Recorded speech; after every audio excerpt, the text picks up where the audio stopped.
everyone. Welcome to Gaming Mechanics Podcast that seeks to explore the unexplored topics in gaming, how they work, why they work, and why we love them. My name is Greg. This week I am anonymous Grizzly Ibeer. He's anonymous. And with me, as always, is Mark. Hippopotamus. I know. We haven't run into that yet, have we? No, that would be great. I'm surprised it doesn't come up more often, though. But yes, Yeah, hello, seriously. everybody. We're back after a week off. We needed Yes, a indeed little we bit do. of time to have ideas percolate, and there was busyness because I was traveling. So Yeah. we're back this week, though. Indeed, and this week I'm actually super excited, and Marcus too. We are, per our intro, are not just video games, we are gaming as a whole, and though we tend to focus on video games, this week we are going to go into tabletop games, particularly tabletop RPGs, otherwise known as that ultimate nerd mecca that is Dungeons & Dragons, that started it all.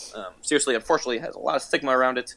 It really does. In my opinion, is actually just incredibly brilliant, wonderful thing for people who are creative to do together. It's spontaneous creativity and roleplay. I mean, that's when you put it that way. I don't know. It's brilliant. I think it's really cool, and certainly has a super negative view of the world. But that honestly, and I think I was in there large part too. I never really heard of it until I was turned on to a podcast. Or no, it was actually it was a show done by Geek and Sundry, run by one Matthew Mercer, called Critical Role, which is basically it's a party of almost 8, counting the Dungeon Master, who are professional actors, voice actors, video game players, in large part, and they do a D&D campaign, and it's incredible. Like it's unreal. They're all so talented. The DM, Dungeon Master, Matthew, is just puts an incredible amount of work into it and is so adept at moving things along. And it's just so fun. It's so cool to watch. And that really got me into D&D, basically, where I was like, holy crap, like this is a really cool, doesn't have to be cringy, doesn't have to be anything you don't want it to be. Right. It can be just this really wonderful experience you have with your friends. And it's a new level of freedom in playing a game that I'd never seen before. So anyway, Yeah. Mark got turned on to that too. Critical Role is notoriously long. I haven't finished it. I think Mark, have you finished the first campaign? I think I've got 6 or 7 episodes left. I'm getting real close. Yeah. Okay. So Mark's closing in there. To give you a sense, there's like 120 some episodes. 115 in the first campaign, and then 7 in the second campaign, I think. So 115, and each one runs almost 4 hours. So it's a tremendous amount of content. Mind-numbing amount of content. Yeah, I'm at episode 40 or something. Anyway, point is, we are going to be talking about role-playing games and in general, and we're going to be comparing and contrasting tabletop RPGs, which basically is just D&D. That's the one I have experience with. Yeah. And video game RPGs, which are probably does not need as much an introduction. Right. So, in large part, this came about because Marky Mark. Well, here I'll start with just real brief overview because probably people haven't played our tabletop RPGs in our audience as much. So I want to give you just a really brief overview, particularly the history. D&D really did pretty much basically you can trace almost all like kind of Western fantasy from like Tolkien and Dungeons and Dragons. Like D&D obviously took a lot of Tolkien-esque things. Early versions even had stuff called Balrogs, which is a Tolkien-esque creation that now got changed, but you can still see them. They're these big fiery demons with whips called Balogs or something really, really close. Yeah, I think it's Balrog. Right? Anyway, point is, D&D is seriously the granddaddy of Warcraft, of Warhammer. Any particularly very video gamey fantasy stuff in the West that's straight up D&D, man. That's where it started. You can trace all that back. Pretty much anything Blizzard's done can be traced back. All those guys were D&D players. It's a lot of a lot of the Magic the Gathering guys, Wizards of the Coast, who now also own and take over the Dungeons and Dragons publishing. Those guys were all. Anyway, point is, all of it kind of comes back to D&D. So any archetype you can think of probably is going to be there. And as it started, it was small, and obviously as time progressed through, they go by editions. Every few years they'll release a new edition of the game with new rules and some carryover, obviously, in terms of the settings. But D&D is really a system. It's not a setting necessarily. Right. It's not a story. There aren't characters per se. There are different in its biggest form. It's not. It is exactly. It's just a series of rules to be able to have you play within your own realm. And there's some really famous ones that they use, and some generic creatures that they can use. But in general, it's actually a system by itself. So every edition is just a new version of the same system with different rules, different classes, different creatures, different ways to handle stuff. Mm-hmm. And basically, in short, our current edition is the 5th edition, decently regarded. Around the 3rd and 4th editions, basically stuff kept on amping up as rules became more and more popular, and it got a bigger and bigger following, and resources report into it. The game got more and more complicated, which I think is understandable. More things got added. There were, especially as you're trying to, we talk about simulating reality, right? Tabletop games are literally almost infinite in their ability to do anything you want to do. So the rule system, in theory, should be able to simulate almost anything. And what I think they got into was trying to simulate too much, giving basically all kinds of different rolls, different checks, different stats, different modifiers to try to simulate reality no matter what you wanted to do. And turns out if you try to do that, it's just really complicated. It takes a really long time. And it's not as much fun. That's why you don't just actually go out and quest. Being able to play a game is more fun than actually doing it sometimes, or at least different. And so 5th edition was a big simplification of the rules, actually, that some purists didn't like, but in large part I think a lot of the community accepted pretty well. Particularly, it's the one they use on Critical Role. It's a lot simpler. It's a lot easier to get a hold of. And what that also does is, because it has less stringent rules, it gives a lot more power to the Dungeon Master, which, Mark, do you want to just talk about even just the way that works, right? Like there's players, and then there's the Dungeon Master. Yeah, absolutely. Or the DM. And that go into why we're doing this at this moment and what's happening tonight. Yeah, so actually I am about to DM for my very first game tonight with some friends. So I'm really, really looking forward to that. That's awesome. I've done a lot of research. I have tried to wrap my head around, listen to obnoxious amounts of Critical Role, not in preparation for this, just because I like the show, but it has served to prepare me well. And just trying to wrap my head around this thing called DMing. So what that is you are basically in charge of holding the world for the players. So you are, whereas the rules kind of give the players and you an idea of what to expect and how things function, kind of give everybody a common language to speak about things. The DM really holds together the world itself and where things are and who's doing what and what enemies exist and what problems exist. And so they are the person who drives the story of a tabletop RPG. They're going to try to lead characters in places that are interesting. They're going to create plot hooks. They'll develop intrigue and try to tie things together so that it has a nice cohesive feel to it for the players.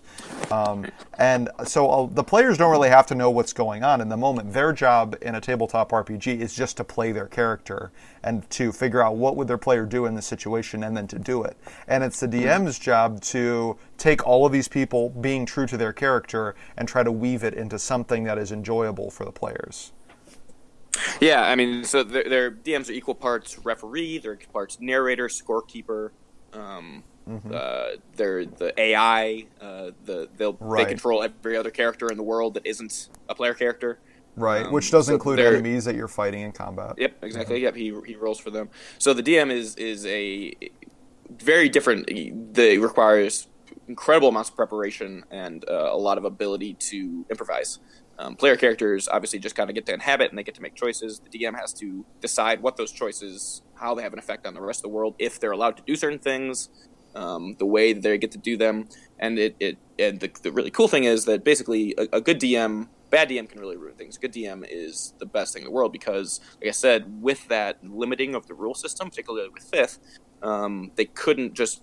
There's a lot of ambiguity in the rules. And it makes clear over and over, the DM's the person that gets to be the final say on, hey, if you can do this or not do this. And obviously you need some objectivity so it doesn't just become this Mary Sue fest where everyone is just a god. That's not actually too fun when you think about it. Right. But at the end of the day, the DM really does get to be creative with the way they get to interpret the rules. And at the end of the day, it's also there to serve. You're there to serve your players. Really, it's Right. not. It's like people kind of play it like the DM versus the players, which isn't too fun because the DM would just win. There's the classic thing in Dungeons and Dragons talking about like, and then a boulder falls and kills them. Like the Right. DM can do that at any point, right? In Yeah, this game. they actually make a joke about that on Critical Role. At one, Yeah. the players say something ridiculous, and Matt's just like, rocks fall, everyone dies. And Yeah, everybody exactly. laughs. That's he says that whenever the players are being like too, and obviously he doesn't mean it, but so it's not fun to really play against. So really, in theory, it should be this really wonderful kind of symbiotic relationship between the players and the DM, as the players should be the ones feeling powerful and getting to direct the story and doing things at the same time. The DM is the one that's able to guide them, to correct them when need be, to tell them no, but also to encourage them and enable them to really be the heroes in this story.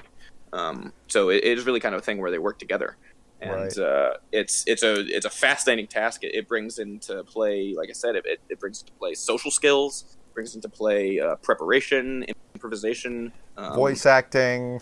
Yep, exactly. Depending on looking how stuff much up on the players fly. right? Yeah, problem solving, compromise, all kinds of stuff that are all very, very cool skills to do. And I don't know, it's just it's they have this picture of like really, really nerdy losers playing D&D, and I'm like, holy dude, go look at the guys who play, like at least the Critical Role team. Like those guys they're all like alphas, you know, like Yeah. all these beautiful, talented, wonderful people. They're doing this incredibly complex, difficult thing. And I mean, it's funny, like looking into DMing, your players could basically ask you to call for realistic knowledge of almost anything. Yeah, right? exactly. Like, Yes. like imagine they constructed a boat out of material, and you have to figure out whether or not that's going to float. Like now, you have to know that now. Like you're the DM, so you have to tell them whether or not their boat's going to float, or if it has a leak, or if that's a reasonable material to make a boat out of. Like how magic's going to affect it. And so, like, it's almost endless the number of questions you might be called on to answer that you just aren't ready for. Like, how much, how big of a hole can I make in the side of a building before it falls over? That's a question that a DM might need to know. But, like, when else would you ever need to know that? It's very interesting. All kinds of stuff. So, anyway, I'll have to say the dynamic between the DM and the player characters is super, super important to understand for tabletop. And getting over to video games, that the DM role is in large part played by two things. One, the programmers, the creators of the game, the devs, as well as the AI. Basically, there's some semblance of there is some stuff that can't be entirely implemented or seen by the devs, and there's stuff that can happen outside of that. But in large part, it's not real time, right? It's they've built this entire thing, and then you have to play within that world. It's nice the rules don't have to be moderated because that's been done beforehand, but everything else exists there. So I think the thing is actually very difficult for particularly I think people who played video games who come, or any other game, to come into tabletop to do for the first time is the realization they literally, like, once the game starts, there is no, you can do anything you want. There's no turn sequence. I mean, there is for combat and some other things when that needs to be done, but in large part, there's absolutely no limits to what you can do or your character can do. Right. In terms of the choices you get to make, there's no like here's this opening quest. Here's the first thing you could do. Here's the way you can interact with this. Like none of that, and that's actually overwhelming for a lot of people. Same thing with combat. Actually, there's rules within combat. But instead of just thinking within those rules, you can get creative as the player and try, like, say, "Hey, DM, can I like do this?"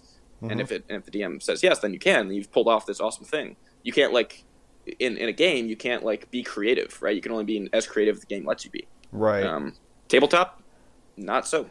And that's actually one of the reasons why I really love the pairing of tabletop RPGs with video games, is because, I enjoy both, but one of the detriments, or the things that I think are not as great about video games, is that they can be too confining and limit the creativity of the players. Like, you're handed a world, you're handed a character, and you're told to just sort of go forth, and the story will unfold as long as you put in the time.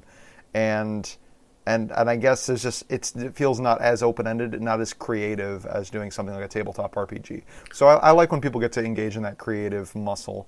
Yeah, go ahead. But yeah, and it's also very interesting in terms of, like, there's no we've talked before about the idea that constraints will foster creativity, and you actually can't have games need rules, and you can't have this entirely open-ended thing. Otherwise, it actually is kind of paralyzing. Yeah, that's true. And I think so. It's an interesting give and take, right? I think the reason that these structures exist, like D&D as a system exists, is to be able to wean people into it. Even then, as I'm sure you've experienced, Mark, I started a campaign that didn't end up coming through because we didn't have the people and it didn't work. But I had prepared a campaign, or started to prepare one as a DM, and it's daunting. It's extremely daunting. There's reasons they sell pre-made adventures for that reason. It's not just a money grab. It's because it takes a frick ton of time and effort and thought and work to build something from scratch. So it's interesting. You can really see kind of on a spectrum from tabletop to, like, say, something that tries to simulate a lot like Da Vinci Original Sin, to another huge groundbreaking game like Skyrim that was way open-ended, all the way down to, I don't know, say like Zelda, or a more story-based kind of role-play experience, where you have a pretty linear thing and you do that and that's the game. Or like Darksiders, I've talked about a lot, right? There's not much role-playing in that. You're an existing character, you don't get to create the character, you do the thing the character does, and then so all that's to say, there is a spectrum right there, I think, between it can get really, really daunting and kind of unhelpful. But we're definitely, the more you skew towards the lack of constraints, in terms of creativity at least, the more you get a very different outcome, right? Like, you get a very different way that the players are going to be interacting with their game. Yeah, absolutely. And one of the things with a game like, let's say Zelda, right? I think in terms of just a role-playing aspect, by which I mean actually putting yourself in the character's shoes, I think that there's video games, it's almost assumed that you're that character, right? Like, of course I'm Zelda. I'm walking around as Zelda. There's nothing nothing I can do that's out of character because I am, Link. There we go. Wow. Woo.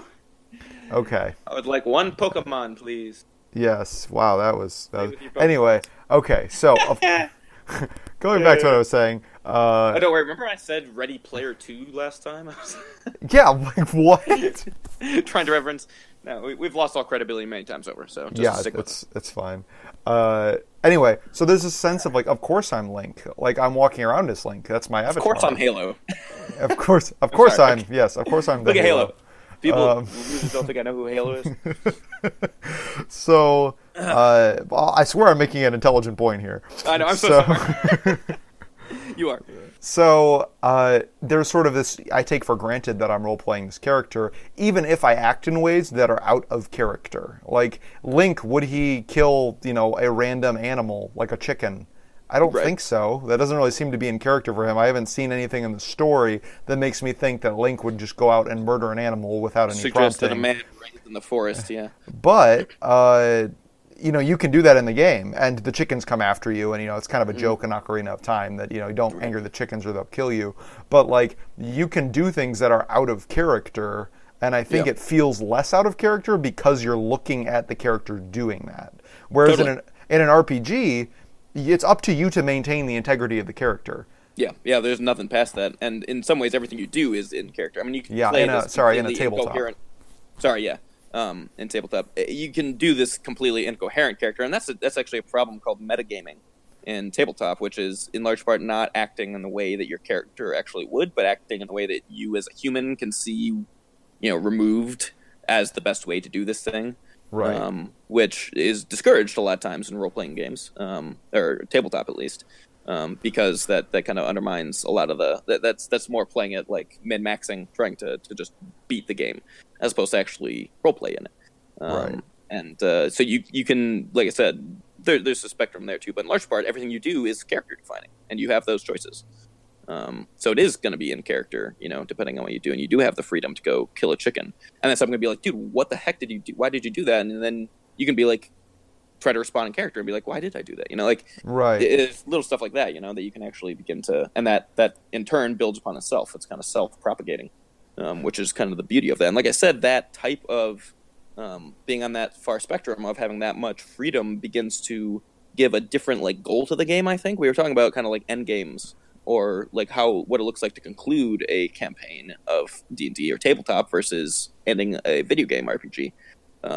And in large part, it looks super, super different.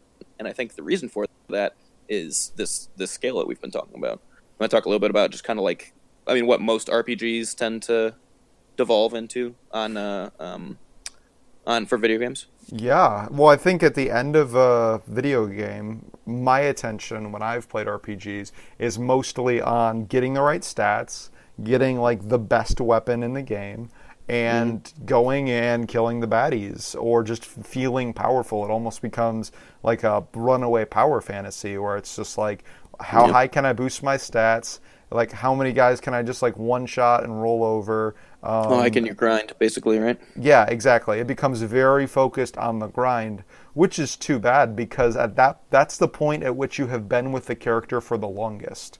Like, you're the most invested in this character's life at the end of the game, but instead what the game turns into, for me, is just, it's about the numbers. It's not really about the character. Yeah, for sure. And I think it's also worth just a little interjection. There's people, like you can play tabletop we've kind of been taking for granted that like you kind of min-max in video games and then you role play in tabletop, and that's not necessarily true. You can do both in both. Sure. Right? I think it's just about the systems, mindset. Yeah, for sure. I tend to role play tons in video games, and I will put arbitrary rules in place so that I don't do things that would feel out of character, but the game doesn't demand me to do that. Right. And most people, I don't think, do that. I think I play video games differently than a lot of people. That being said, similarly, I would argue probably most people who would be doing tabletop will have some interest in the roleplay function of it, as opposed to just the straight combat and kind of loot aspects, which are still there. I wanted to say there's no right way to do it, though. There really isn't. No. It's just the way that we're coming down on, especially based off Critical Role. Those guys are pretty serious role players and less about the encounters and loot and items. So I just wanted to at least say that I think that those two systems are set up to encourage. I would argue tabletop is encouraged more to roleplay, and video games are encouraged more naturally. Just like gravity pulls you towards doing more number-based things. Yeah. Because that's concretely what you can see in the game, right? Is like, this number went up. This, weapon is better than my previous weapon. Yep. And I think that has to do, again, with games not... There are games that do encourage you to engage more with, why would my character do this? And who is my character? And, like, what's their backstory? And exploring, how are they experiencing this? But I think there's a lot of games that they don't ask those questions, or you're not really forced to confront your decisions as a player. So, if you go kill a chicken, there's not going to be an NPC that comes up to you and says, like, Link, what's going on? Why did you kill my chicken? Like, I needed that to feed my family, and now it's just dead. And you code that into a game? Absolutely. I think we're seeing a little bit more of that in some games, but I think by and large, the open-endedness has not been matched with consequences in the world. And if you think about just trying to code that, right, those systems, that's an easy enough one to think about, right? Like, hey, I go kill a chicken that's not mine, then the owner comes out and says, hey, what the heck? But then you have a response to him. Do you respond at all? Do you leave? Do you say something? What can you say? Do you attack him? Do you kill him? Right. Do you are you repentant? If you bring another chicken to him, does that matter? So then suddenly we got like 18 possibilities there, and then you have another it's logarithmic, another 1,000 possibilities of the way that he could respond, and so on and so forth. And that's just one single element in the world, which is a chicken. You just multiply that out against it really approaches infinity, right? Yeah. In terms of choices, the things. So that's just damn near impossible without really stringent, either, I don't know, like self-writing AI or you have to be able to procedurally generate things, and this is a topic that I think that I really am excited about discussing with you, because seeing some of the tricks and seeing behind the curtain a little bit with DMing, there is an element of sort of selective procedural generation that happens. Absolutely. They would just call it improv, but if you enter a house in a city with thousands of houses, right? It's a large city. Have they laid out every house in that city? No. But Matt has actually. Matt yeah, did. well, Matt maybe has, but most DMs have not done that. Right. Exactly. And so, and you know, they're not a professional DM, so they just don't have the time to do that. Time to do that. I remember this one time they went in the back room of a cellar or something, and Matt pulled out a map, and they Yeah. were like, "Are you serious?" Like it was a hand drawn. Like I feel like they just got them trying to find a place that Matt hadn't actually already made. Yeah. Like, we're gonna blast down this rock wall and see what's behind it, and Matt's like, "Oh, here it is," and they're like, "Ah, dang it!" It's remarkable. Everyone should watch Critical Role, I swear. But anyway, where I was going with that is, right. Yep. So a couple things will happen. Either you'll enter a house, the DM wasn't expecting it at all, and they will literally fabricate something out of their head of what that world looks like, or they will have maybe 10 pre-prepared houses in case you entered one, and then they'll just pull it out, and that'll be what's in that house.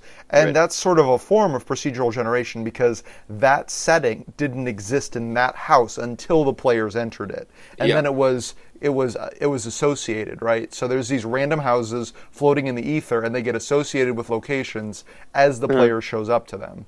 And it's interesting too to think about the fact that, hey, depending on be in this area, the programmer, the developer, the DM can hedge their bets, being like, okay, odds are with the way that this encounter is going to go, or even just what the story is, or the way they've done this in the past, they're not going to look at more than 10 houses. Right. So even though there's 50 houses, I only need to actually make 10 tops, and maybe I won't even use those. So similarly, right, in a game, when you have more resources in terms of being able to, automate that, say you can actually build a city of 1,000 houses, and now we actually have the resources to make roughly 100 versions of that. But who the heck is going to go to 101? It doesn't matter. As long as you go to 99 or 100, you have a completely unique experience every time. And so obviously that's, like I said, there's one thing the internet has taught me, there's players that will literally everything you can possibly do in a game. So eventually they always find that. But in large part, that's at least a structure for how that works. And for DMs with limited time, that is definitely the way you have to do it. But it's really interesting. To keep the metaphor of the developer versus the DM going, that is a fascinating. You're right. Basically, like, preparation is like the development process, and then AI would be like the improvisational process that the DM does. Right. And we are not there on AI yet. No, not at all. But I do think that it's intriguing. Like, the reason why you wouldn't run into the problem of the players trying every single house is because it doesn't fit with the story, and you would find some way why like time would actually matter. And, exactly. And actually, the way that the tabletops deal with time versus video games deal with time, I think, is a really interesting discussion. Yeah, absolutely. Well, I think it's really interesting too in terms of say right, there's 100 houses, and like I said, depending on what the players are doing, the DM at any point can just interrupt them looking through the houses by having something else appear or some other like really important event happen. And because it is in fact character based, like they have to attend to that, as opposed to in a video game, you're like, hey, this quest appears out of nowhere. I don't have to do that right now because I don't know, it's not going anywhere. There's no time basis on this, right? Right. So, and it doesn't matter, it doesn't matter when I take it. I do or I don't. So I can keep on searching my houses. But in a game, in a tabletop game, the DM can be a lot more creative in terms of finding a reason to kind of slightly nudge. Again, not like to make them not be able to. It's not the point, but to like give them a better reason and better things to be doing than searching houses to try to figure out how many templates you have. Like exactly. Your time can be far better spent in those times. So, and I think that a lot of times in video games, the answer to the question, do you have something better to do, it can be no at the end of the game. Like, if you've done everything that there is to do, if you've kind of nailed down every side quest, then actually going through a bunch of houses, why not? Check them all out. Yeah, totally. And let's go to just one example, at least the one I have the most experience. We brought up Divinity Original Sin, came out last year. Has won a slew of Game of the Year awards. Is apparently kind of a new pinnacle masterpiece of the RPG on PC and video games in general, and in fact has been called basically the closest you get to playing D&D in a video game. for the staggering amount of freedom and choice you have in the way that you play it. Not just in terms of the way you build your character, but in terms of what you do and how almost everything you do has an action and reaction. It'd be interesting actually to see how, if they just crunched out the man hours to program everything in there, or if they had a semblance of procedural generation that they were able to give and do well enough that it didn't feel procedural, Right. or it didn't feel forced. But anyway, so there's Divinity, but then I'm thinking back 7 years ago, which is absolutely insane. But kind of the other mind-numbing achievement of RPG, I think, for video games was Skyrim, which of course is still being remade. But there's a reason for that. It was a staggering accomplishment in so many ways. And I think it was one of the first. Elder Scrolls had existed before Skyrim, obviously, and people absolutely adored Morrowind, and Oblivion. I think was a little bit rougher and around the edges in some ways, but people loved Oblivion too. But point being that Skyrim was not just like a really good Elder Scrolls game. It kind of like set the standard for role playing in a video game. And in fact, that was where you heard a lot of the hype. Does anyone know? Seriously, like, unless you've played the game, does anyone outside of the most basic? Does anyone remember or know the plot lines, the main quest about Alduin? Probably not. That's not the most memorable part of the game at all, actually. Mm-hmm. Not even close. And that kind of challenges this. Oh, Mark, I gotta go for a sec. Sorry, got the call.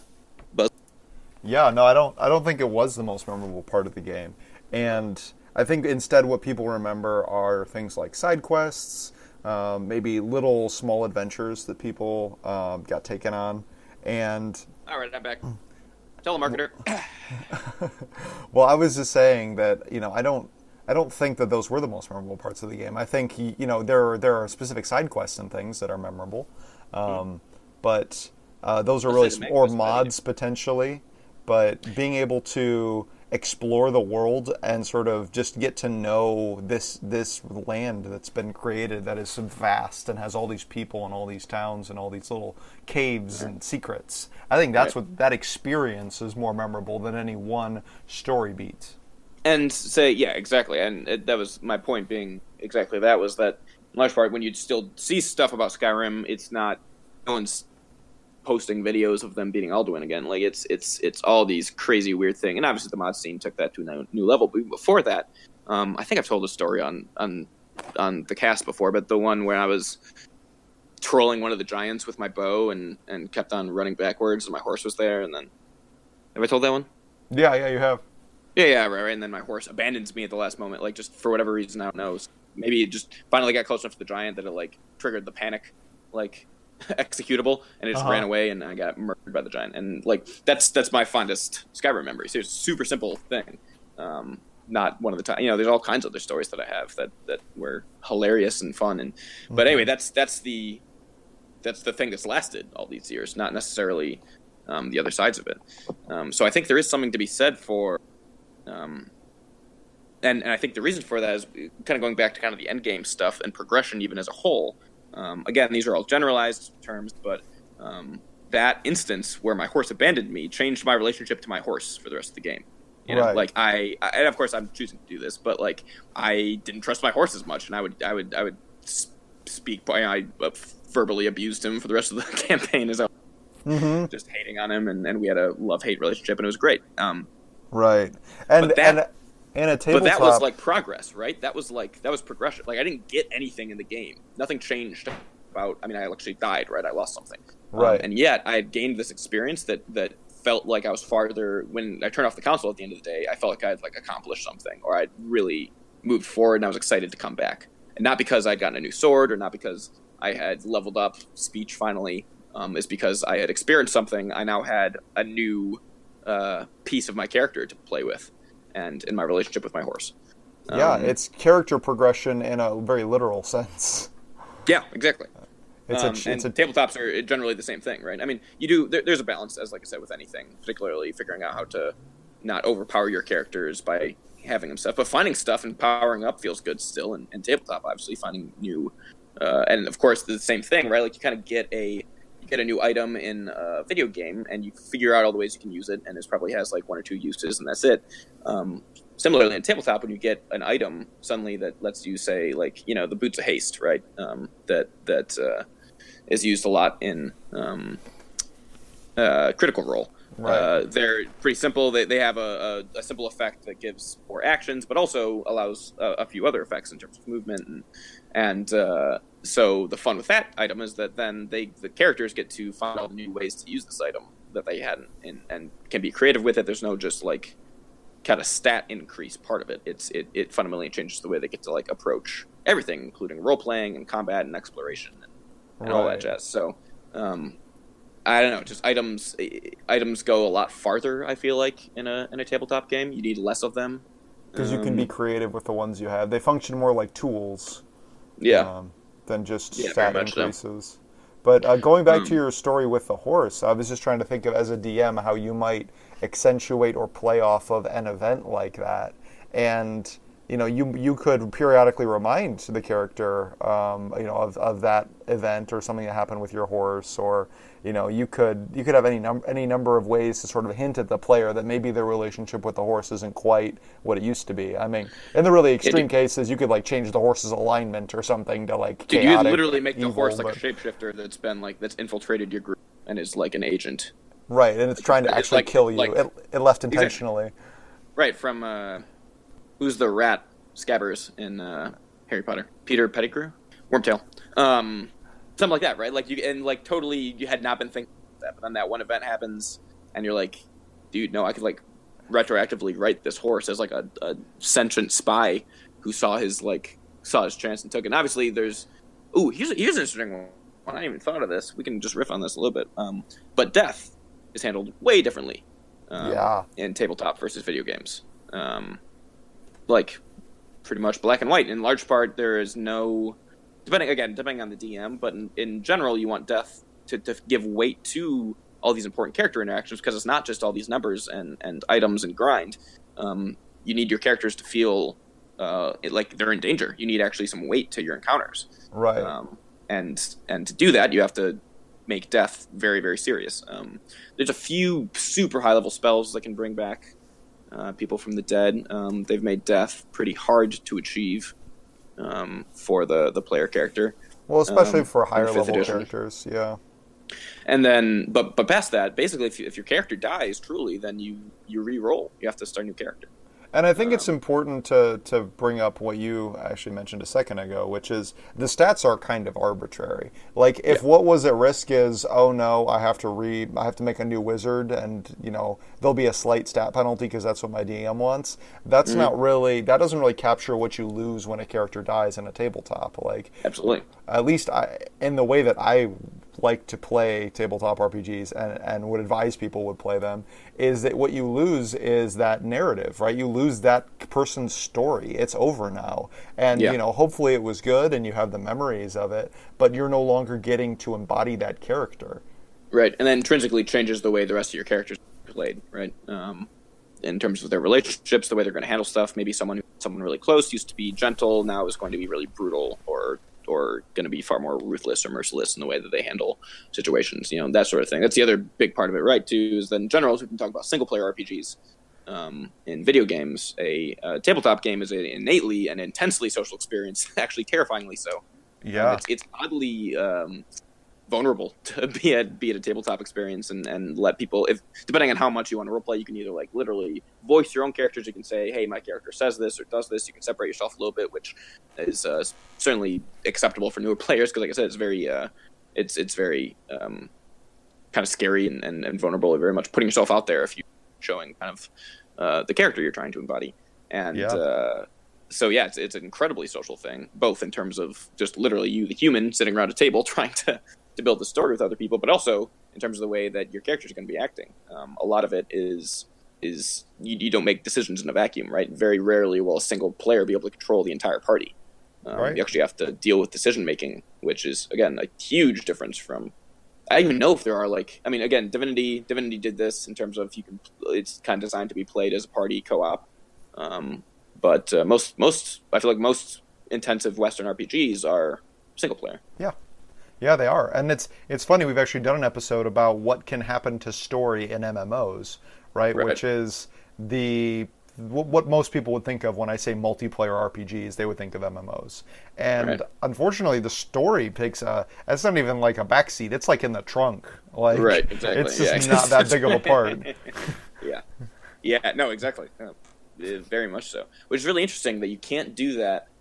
You in the multiplayer portion of a tabletop game does make it so story driven, and then an MMO uh, really murders that entire uh,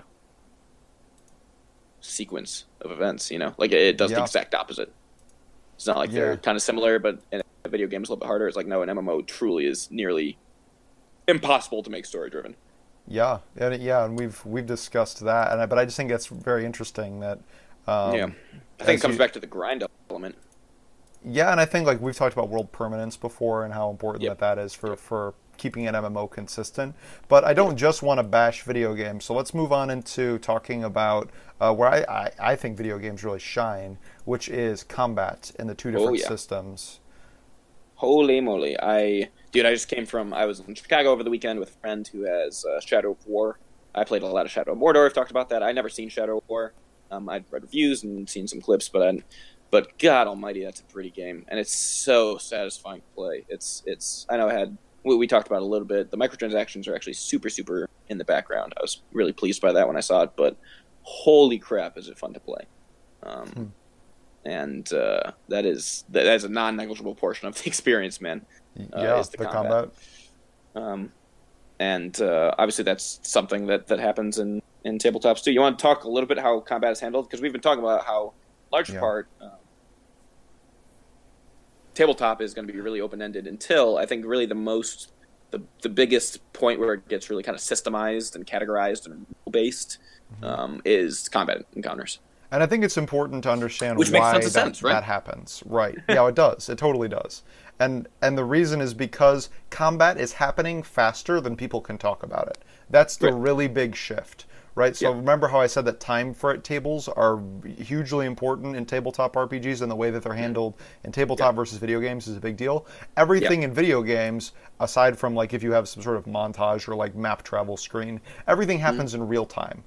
Mm-hmm. And in a tabletop RPG, the role playing is really what's happening in real time. Like conversations that unfold at the table are unfolding in real time. Combat has to happen a lot slower around the table than it does in the game. Yeah. So the way that 5e does combat is everybody's turn is a 6-second interval in which they can make a few decisions and perform some actions and movement. Yep. But that 6-second interval in game time, it could be, a minute or two around the table Several as minutes. everybody Yep. if their turn. And so if you got a table of like 15 people taking their turn, like it could be 20 minutes for the 6-second interval to decide what Right. happened. And so in that way, it does break the role playing and the immersion because you're not having to respond or think about things in a way that you would in real time. Yes, very much so. As well as another interesting thing is that we're talking about that semblance of the overwhelming. I think a lot of video game players tend to be most comfortable with the combat parts of tabletop initially because suddenly you are in this very systemized world where you have two actions you can do. Here's your list of abilities. Here are the things. Here's how much damage they do. Here's the area. You can measure it out. There's some levels of having a little bit more freedom in terms of, hey, can you see this thing? Game doesn't get to decide, you do, so on and so forth. But mostly it's super regulated, and it's super kind of game driven as opposed to player driven, and that is really, I think, one of the very few places of tabletop that is it can be. I was thinking about this too, right? Like in a video game, you actually get to fall back on, like when you kill something in a game, or you make a strike or whatever, or make an attack in a tabletop game, you get to kind of describe the way you do it, or you get to describe what you're going for, or especially if you kill something, a lot of times the DM will like let you finish it off in a really cool way. Matt's catchphrase is, "How do you want to do this?" When you kill a big bad. And the player gets to describe, which is super cool. At the same time, I was thinking, like, watching Shadow of War, when I hit like the execution button when I'd gotten a high enough combo, I didn't have to think about what was going to happen or describe it. It just happened, and like I don't know if I would have thought of something that cool as what the programmers sat around and got to animate and do. Like some of the moves that the Talion pulls off, or some of the ways they encounter like the Wraithness. Like you are actually limited by yourself in some ways. And on the tabletop side of it, which is a downside to that, like super creative portion, is like a lot of times you're not the most creative person in the world, right? Like we don't all get to be. We've been talking about Critical Role a lot and how fun it is. That is the pinnacle of D&D. Those people are all professional, creative actors and designers and storytellers. Right. Most people are not that good, so most D&D games will not be that good. Right. So there is some level of like, giving it up to the professionals to get to design these incredible art assets and animations and ideas for kills and situations that you do get in a video game. It's prepackaged, it's all there. You don't have to think about it. You hit the button, Talion pulls off the execution, the head goes flying, and it feels satisfying. Right. So there is some level of that is a there is a cost there too. You know, it's not quite cut and dry, I don't think. Yeah, well, no, I think that's a great point. Like, if your DM turns to you and says whatever their equivalent is to how do you want to do this, and you're basically like, well, I cut off his head. Like, that is not as cool as getting to watch an animation in Shadow of War, right? I mean, it's just not the same. It's not even on the same level. Right. Now, with that being said, on the other side, I just feel like I'm back and forth in the same way, right? There is a limited number of executions Talion can do. So you've played the game for 120 hours, you've seen them all, eventually it start to get less cool. As opposed to in tabletop, you always have something new, right? Every single time you get to pick exactly the way you want to kill something or do something or use this, like you got to have nebulous attacks, right? They don't even tell you exactly what the attack is, so you can, even within that, can happen. But that being said, it does slow the game down a ton. You go turn by turn, so when it's not your turn, you're not doing anything in the group. Right. That can be boring, honestly, as a tabletop player. And the DM is suddenly far more a referee than he is kind of a participant. He suddenly is, like, because the DM is the one controlling all the enemies, right, and the encounter. So suddenly that I think that's where a lot of the stress in a group come from too, is when a DM either, because they're humans, they're imperfect too. If they miss a rule, if they give an unfair advantage to something kind of accident, or if so on and so forth, or just losing, it feels like losing, right? If you don't do as well in a combat encounter as you wanted, it feels like the DM like did something to stack it against you or whatever. Right. So combat, I think, is a very difficult thing for a tabletop to do, and the way that the player's handbook for D&D has handled it, I think, like I said, is very hands-off. They have the system in place, but there's tons, and they reiterate even in the book itself multiple times that, like, hey, the DM really gets to pick this. So it's a very difficult place to be, I think. Well, and it's a place where video games, like we said, they do it really well in terms of like the fluidity of combat. And even MMOs, like the combat is some of the most fun part of MMO, because everybody can be doing something at the same time, and all participating in the battle. And I wonder how that affects. Required. I wonder how that affects like just the emphasis of the two different types of games, right? Like a tabletop RPG, combat. Yeah, you know what? It can be kind of boring. But like if you're in a role-playing scene or something narratively happening is really interesting and tension is building, actually everybody can pitch in if you're all role-playing, right? Like, I'm going to interrupt him as he's saying that, and I'm going to, throw water on his face. And like that's totally fine. You can say that. And so everybody can jump in when you're role-playing. When you're doing combat, it's actually more boring because you have to sit and wait, and now it can be tense because somebody might die or something like that, but you kind of have to wait your turn. And so I could see the game being a little bit, tabletops being more weighted toward doing narrative things, whereas video games, that's like some of the funnest things is to do combat.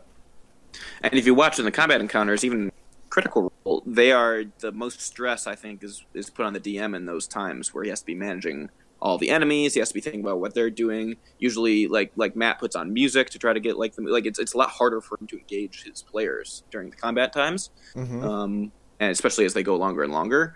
It requires a lot from him in terms of keeping track of everything, keeping track of how he wants to be, balancing things out, making sure that the players still win, probably, but also trying to play pretty darn fair. At the same time, usually he's going to have a map with different, models or miniatures to give a better sense to the players of where they are, what's happening.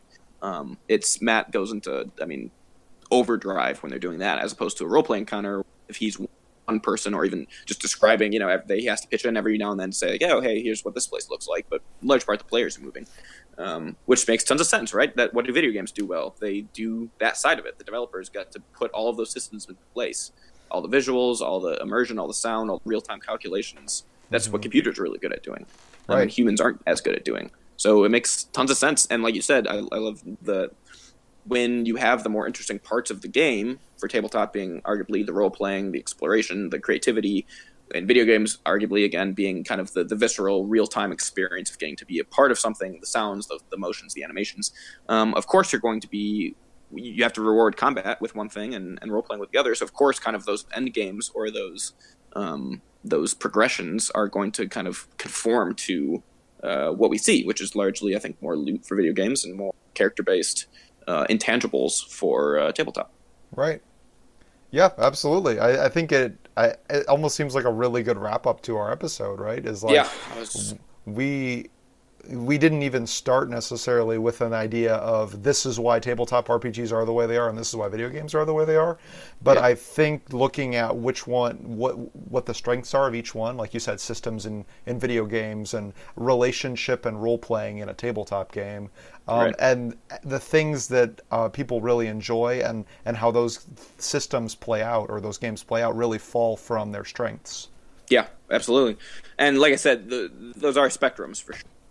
There are, I know, D&D groups that are super combat based, and everyone kind of min maxes, and there's role playing servers and MMOs that do that a ton. They don't raid, they don't do much of the story stuff. They do parades and they do social encounters, and there's some really cool stuff they do too. So it's not to say those can't happen. And there are video games, like even single player RPGs, where they try to make story to be the focus, right? Mm-hmm. Oh, absolutely. I mean, look at Dark Souls is another fascinating example of a role-playing game that has some multiplayer parts to it, but is also not too story-based, right? It doesn't have much of a story. That's just a really tactical game. Dark Souls always inhabits a weird place in any of these discussions because it's so unique and so kind of shouldn't work as well as it does, and yet it does. Well, the interesting thing about Dark Souls is it's not all that clear what role you're playing. Right? Like, you don't know this, you don't even understand the story that you're in unless you pay really close attention or you do a lot of reading on the internet. Yeah, reading on the back end. But anyway, I do think that is a pretty good way to wrap up our discussion of the tabletop versus the video games. I think it's something we come back to, especially as your campaign keeps on going, Mark. If you find out more stuff about DMing or run into this thing that you think, good Lord, this is so much easier than what I've played in video games versus, like, I wish this was a video game at this point. Right. We might do some more stuff on this. This is definitely I'll probably go back and start rewatching, picking up some Critical Role. This has definitely reignited my my interest in the whole tabletop thing too. Great. Just getting all my books out and looking through them. I think it'll be a fruitful source of discussion and comparison, because like you mentioned in the intro, Greg, we're about games broadly here. We focus on video games, but we are not shy or above comparing and contrasting with pencil and paper and tabletop games, because sometimes that works better, and there's things we can learn about how to do video games from these older forms of games. So Absolutely. That's an excellent wrap up. Well, sweet. Well, we will be on next week. Yep. And have a wonderful, wherever you are, hopefully beginning of spring. If you enjoyed this episode of Gaming Mechanics, check out our Twitter @GamingMechanics or our Facebook by going to facebook.com/gamingmechanics. Thanks for listening.